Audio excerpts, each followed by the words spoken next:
Max-Part, kamusta kayo? At ngayon, pag-uusapan natin ang mga maliliit na bagay na mahalaga sa lalaki kaysa sa I love you.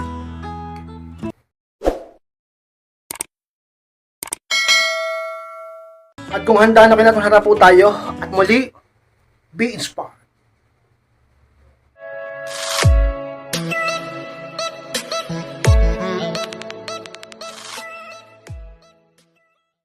At ang unang bagay kay inspired na mahalaga sa lalaki kaysa I love you is kapag naaalala mo kahit simpleng bagay na kinuwento niya. Yan ang unang bagay kay inspired na mas mahalaga sa mga kalakihan kaysa sa salitang I love you. Yung kapag naaalala mo yung mga kahit simpleng bagay na sinabi niya o kinuwento niya. Alam niyo mga inspired, isa sa pinakagusto ng mga lalaki, yung babae na attentive, yung mga babae na focus sa kanila, at yung mga babae na nakikinig talaga at nagpapakita ng interest. Diba? At sa mga senyales na talaga mga nakikinig ka sa lalaki, naaalala mo yung mga kahit maliliit na detalye na kinukwento niya. Alam nyo, kapag kaganyan ka sa lalaki, mas lalo kanyang mamahalin. Sapagkat siya sa pinakagusto ng mga kalakihan. Sapagkat pinapakita mo na may concern ka sa mga sinasabi niya at nagpapakita ng interest at di mo siya binabastos, ka-inspired sa mga totoo na dapat yung malaman at dapat yung gawin, ka-inspired. At ang pangalawang bagay kay inspired na mas mahalaga sa lalaki kaysa I love you is ang pagrespeto sa kanya. Yan ang pangalawang bagay kay inspired na mas pinapahalagahan ng mga kalalakihan. Yung pagrespeto mo sa kanya. Aanuhin niya yung I love you mo kung hindi mo naman siya nare-respeto. At totoo bang mahal mo siya kung hindi mo siya nare-respeto? Alam nyo, sa pinaka-kailangan ng isang lalaki pagdating sa isang relasyon, pinaka-gusto ng isang lalaki pagdating sa isang babae, yung babaeng nare-respeto siya, yung babaeng magalang sa kanya. Sapagkat ka-inspired, walang kasing saya ang lalaki kapag nare-respeto siya ng partner niya.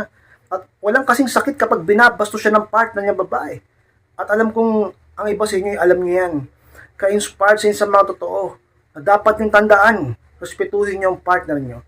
At mas mahalaga yan sa kanila kaysa sa sinasabi mong I love you, ka-inspired. At ang pangatlong mas mahalaga sa lalaki, ka-inspired kaysa sa I love you is ang pagpapasalamat. Yung pangatlo, ka-inspired. Alam nyo, kapag marunong kang tumanaw ng utang na loob sa partner mo at marunong kang magpasalamat kahit sa malilit na effort niya, ay mas lalo kanyang mamahalin at mas lalo kanyang papahalagahan. At tinitiyak ko sa iyo na mas lalo kanyang iingatan sapagkat marunong kang mag-appreciate sa mga bagay na ginagawa at pinapakita niya. Alam nyo, big turn off sa mga kalakihan kapag yung babae ay hindi marunong magpahalaga, magpasalamat o i-appreciate yung mga effort ng asawa nila o boyfriend nila. Alam nyo, dyan nagsisimula yung yung pagkawala ng damdamin lalaki sa iyo, kaya nanlalamig sa iyo. 'Di ba? Parang wala kang pakiramdam. Parang hindi ka marunong magpasalamat sa lahat ng ginagawa niya para sa iyo. At napakadami pang demand ng iba sa inyo. At sobrang arte pa. At sobrang mapagmataas pa. At nakukulangan pa. Talaga naman ka-inspired. Hintayin mo lang ang panahon at iiwang kanyan. Matuto kayong magpasalamat sa partner nyo. At makikita nyo ang totoo ng lalaki ay mas lalo kang mamahalin sapagkat mas mahalaga yan sa kanila yung pinapasalamatan mo sila o na-appreciate mo ang mga ginagawa nila kaysa sa panaysabi mo ng I love you, ka-inspired. At ang pang-apat na mas mahalaga sa lalaki, ka-inspired kaysa sa salita mong I love you is ang maramdaman niyang naiintindihan siya. Yan ang pang-apat, ka-inspired, sa pinakatotoo na talaga namang mas mahalaga sa aming mga kalakihan yung naiintindihan kami. Sapagkat sa mundong ito na punong-puno ng mga makasariling tao, naghahanap kami ng mga tao o babae, magiging partner namin na makakaunawa sa amin. Alam nyo mga lalaki, kung minsan tahimik lang yan, hindi nagsasalita yan. Kahit nasasaktan, kahit nahihirapan, kahit nalulungkot, kahit nalulugmok. Talaga naman ka-inspired, ikikimkim lang nila yan sa loob nila. Diba? Kailangan nila ng babae na marunong makiramdam, na meron ding emotional intelligence. Isang babaeng naiintindihan sila, isang babaeng dadamayan sila. Isang babaeng nakakaalam kung sino talaga sila at nakakaramdam kung anong talagang gusto nila. Ka-inspired. Diba? At big turn up naman kapag manhid ka at wala kang pakialam at wala kang pake. At sarili mo lang ang iniisip mo. I love you ka ng I love you sa mister mo. I love you ka ng I love you sa boyfriend mo. Hindi mo naman pinapakita sa gawa. At tila ba, sarili mo lang lagi ang iniisip mo. Kaya naman, intindihin mo lagi ang partner mo sapagkat mas gusto niyan kaysa sa I love you mo, ka-inspired. Panglimang bagay ka-inspired na mas mahalaga sa mga kalakihan kaysa sa salita mong I love you is ang pagbibigay ng suporta lalo na kapag nahihirapan siya. Ang panglima ka-inspired, Suporta, hindi man kailangan pag sinabing suporta, pinansyal na, pera na, salapi na.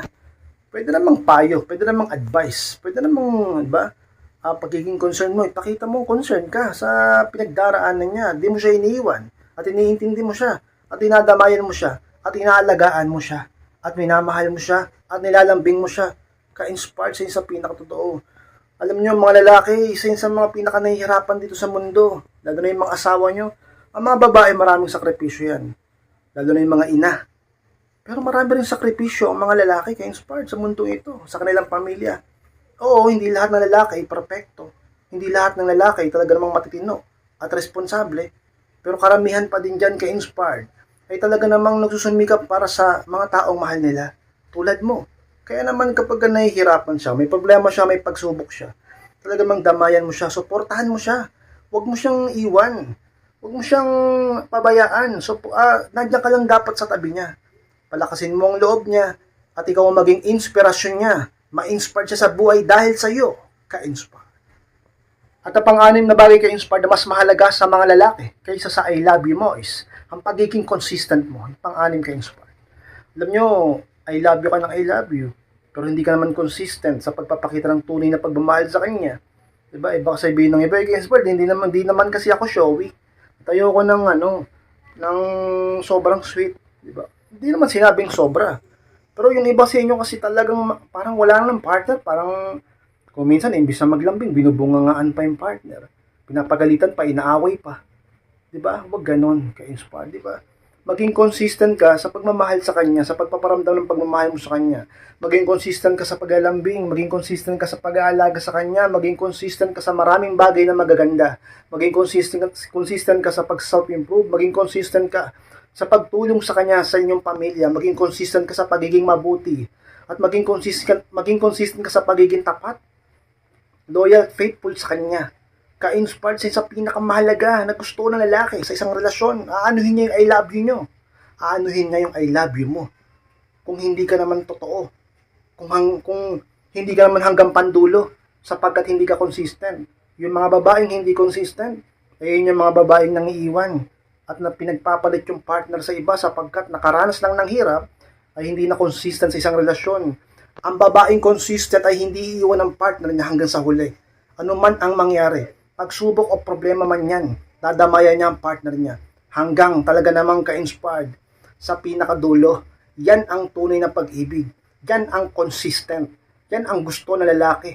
Patunayan mo hindi puro ka I love you. Sa pamamagitan ng gawa, maging consistent ka. Ka-inspired. At ang itong bagay ka-inspired na mas mahalaga sa lalaki kaysa sa I love you mo is ang mga simpleng pag-aalaga sa kanya. Hindi pa pito ka-inspired. Baka naman kasi I love you ka ng I love you, hindi mo naman inaalagaan ng boyfriend mo. Hindi mo naman inaalagaan ng mister mo. Puro sarili na lang ang iniisip mo. Puro sarili na lang ang iniintindi mo. Huwag ganon. Puro ka I love you. Pakita mo rin sa gawa. Alagaan mo ang partner mo. E sabihin ng iba, sabi pa aalagaan ko yan, tanda-tanda na yan.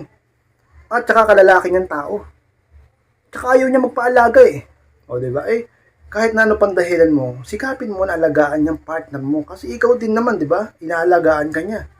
O, sabihin ng iba, ka-inspired, di ako inaalagaan yan. Eh, pagka ganyan, eh, ba't ka nag-i-stay pa dyan? Di ka naman pala inaalagaan eh. O, kasi ngayon, nagreklamo ka. Tsaka dapat mo pang gayahin siya. Sa lahat ng bagay na ginagawa niyang mali, gagawa ka na rin ng mali. Ka-inspired, alagaan mo ang partner mo upang mas lalo kanyang mahalin at pahalagahan. Hindi kanya ipagpalit sa iba. Hindi niya gustuhin maghanap ng iba. Manatili siya sa iyo at lagi kanyang hanap-hanapin. At hindi niya gustuhin mapalayo sa iyo at lagi kang mayroong halaga sa puso niya. Sapagkat mas mahalaga yan sa salitang I love you. Yung pag-aalaga mo sa kanya. Ang mga kalakihan, kahit matitigas yan, kahit seryoso yan, kahit sabihin natin matatapang yan, kailangan pa rin namin ng babae sa buhay namin na siyang magpapakita ng suporta sa amin o sabihin natin ka-inspired na magpapalakas ng loob sa amin. Hindi kami perfecto at may kahinaan din kami. Palakasin yung loob ng partner nyo. Kayo ang magsilbing inspirasyon sa kanya. Alagaan nyo siya sa mga panahon na kailangan niya kayo. Huwag nyo siyang iwan, patunayan yung pagmamahal nyo sa kanya. Ka-inspired. Mga ka-inspired, maraming salamat po sa pagtapos ng vlog nito. Huwag kalimutan na mag-like, comment, and pakishare natin ng video na ito upang makatulong tayo sa iba. Sa mga hindi pa po nakakalik ng subscribe, ayun po, Max Spark, click nyo po yung subscribe sa baba at click nyo yung notification bell upang malaman nyo pag may bago akong upload. Sa mga gusto magpa-coaching, humingi ng advice, makausap ako, ay message lang po ako sa akin Facebook, yung profile picture ko. Kapag nakita nyo yan sa FB, message nyo ako, chat nyo ako po mismo yung magre-reply sa inyo. Kung hindi yan lumalabas sa FB, try nyo sa Messenger, Aldin Kappa, yung profile picture ko, at mag-send lang kayo ng message. Maraming salamat, makisupport. Ingat kayong lahat at mahal ko kayo. At muli, be inspired.